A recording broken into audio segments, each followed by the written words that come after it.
Whoa, almost tripped over my bag there. What's up, my AKA Patters? Happy Philadelphia Friday Eve.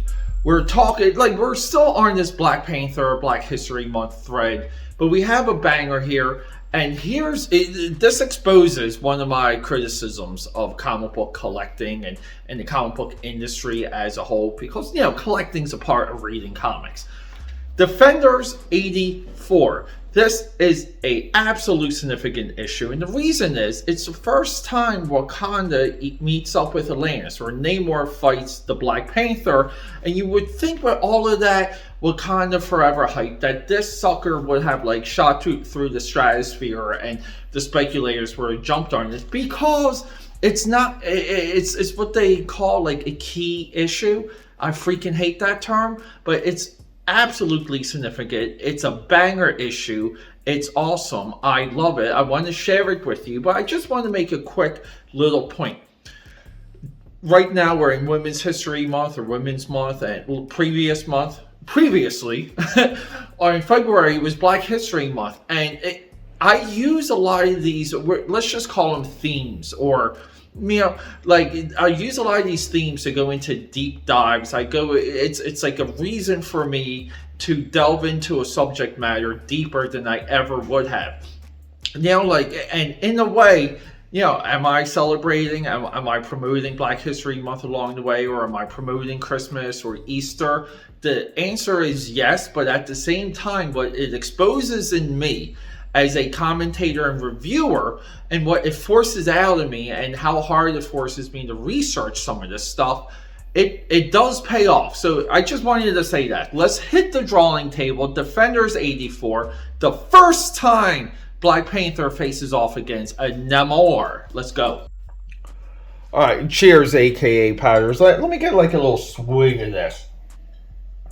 All right, I've just throughout this year, I've really fallen in love with the Black Panther character, and it's just fun. It's fun reading something like this and relatively seeing it for the first time. Wakanda versus Atlantis. What happens? Why is the Hulk on the cover?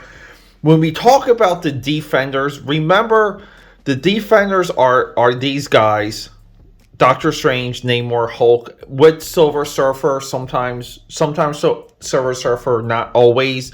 Those are your Defenders. These three, though, they're the ultimate superhero team, because you don't get any more opposite than Doctor Strange to Namor to the Incredible Hulk. Let's just get into it. Oh, and by the way, people, the inside ad here, I'm going to reveal that later. But here we are.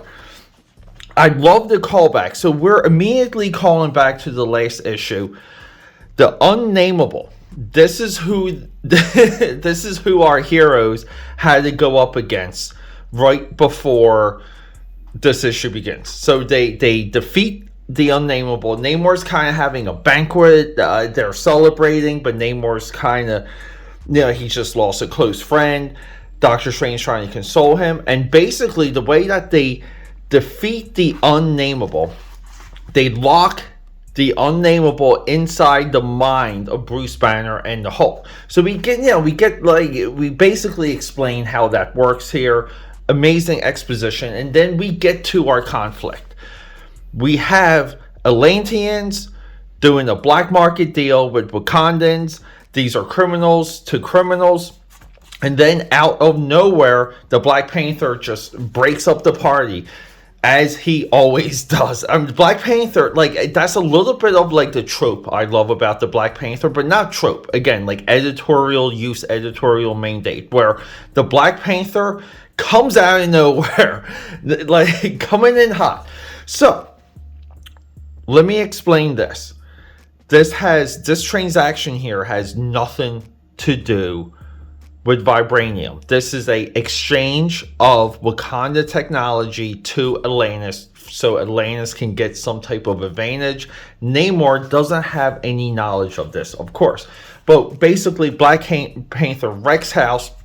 I always like the way that they portray the Wakandians. They portray them almost as African like soldiers or African like militants. I love the white uniforms here. But Black Panther essentially steals the vessel or the little baby shuttle that the thieves had, and he pursues them back to Atlantis. And he's like, hey, he's like, this is major. Like we're dealing with the royal fleet here. Black Panther's people are trying to track him, but then you know who gets tipped off? Namor gets tipped off. He's ticked off, and he's like, "Look, guys, we got too many things happening here. You need to put Bruce Banner away because I don't want to deal with the Hulk." But then we have this issue, and clearly the Black Panther is pursuing thieves. We know he's in the right, but now he's pursuing them into our territory, into our zone.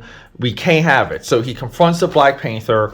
And I think you guys know what happens right here. Now, we get a little bit of exposition of the new Defenders. We're setting up the new Defenders here with Hellcat and Clea. Or, what's her name? The Mad Max girl, Furiosa. What's her name? Charlize Theron. Okay, so Namor and Black Panther are getting at it.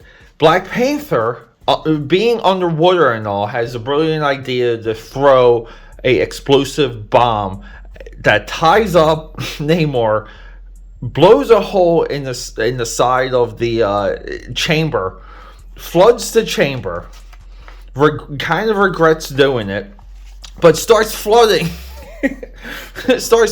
this entire room. He escapes. He beats up. He basically breaks the bubbles of two of the Atlanteans. They look like that they're about to die. And then he comes across Bruce Banner, not realizing that Bruce Banner is the Incredible Hulk. And guess what he does? This is the best part of the entire comic. He slaps Bruce Banner, creating the Hulk, and the Hulk flips out. Now we're dealing with the Hulk in Atlantis, going YOLO. Namor confronts. See, this is a cool thing about Namor. Namor doesn't even flinch. He confronts the Hulk. They go at it. They bust another hole. Now they're in the ocean, and this is so effing cool. So they go back and forth. Now the nations of the earth are like, the Wakandans and the Atlanteans are going to blow each other to smithereens. We have like a news broadcast, and we have the Wakandans and the Atlanteans, and we have Moscow and Bermuda, and everyone's arming themselves. But we have this like narrative that you have to prepare. You're going to get wiped out. There's like Cold War scenario here. Namor finally talks to Hulk down a little bit, and Hulk's like, "Look, dude, like you're a fish, dude. I want nothing to do with you. You're weird. I need to get out of here." So this is what the Hulk does, and this is the brilliant part. The Hulk jumps so fast out of the ocean, the Wakandans think it's a missile. They react, fire their own missile, and now T'Chilla's got to get back on the screen with Namor and be like, "Look, dude, like you're about to get nuked. This was unprovoked. My guys made a mistake. You have to stop that missile or your people are dead." So Namor just flies into the atmosphere, spots the missile. You guys can kind of guess what happens at that point. Namor saves the day, and we kind of end this with both of them feeling regret, not liking each other, but being vigil. And people, what a amazing comic book experience this was. Amazing read. I will say this. Everything I just described to you in this issue would be a company-wide crossover today. Like, plot-wise. Like, everything noted. But no, this is one effing issue. Let this be said. Let this be said, people. Value. Fill your stories up with as much as you can to add value. Rock and roll. I love you guys. I mean, people we have an OJ Simpson ad here. I love it. I love old stuff. I'm so into it. So speaking of, how Black History Month and going into Wakanda Forever, because Disney Plus, like hijacked Black History Month when they dropped Wakanda Forever, let me show you what we're doing for the Shazam movie, because I'm super excited for that. So we're going to do a little preview here real quick. So previously, you guys saw me unbox these. These are the Alex Ross Paul Dini Treasury editions. We will be doing Shazam, Power of Hope. Additionally, we're going to do the greatest Shazam story ever told. Shazam, The Power of Shazam. Jerry Ordway, incredible work here. We're going to be... So a lot of these threads too is reboot, and Shazam is a character that just seems through his inception is infinitely rebooted. Here's what I consider the best of all the reboots. Our boy Jeff Johns, our boy Gary Frank, the New 52's Shazam. The New 52 is a confusing time in DC history and comics in general, but this issue defines the rules and it pushes Shazam forward in a very good way. And to wrap it up, we are post-Crisis, Crisis of Infinity Earths. We move into Legends, and then we have Shazam, the reintroduction 4-issue miniseries. In the 80s, let's reintroduce Shazam and get him rolling into the DC universe.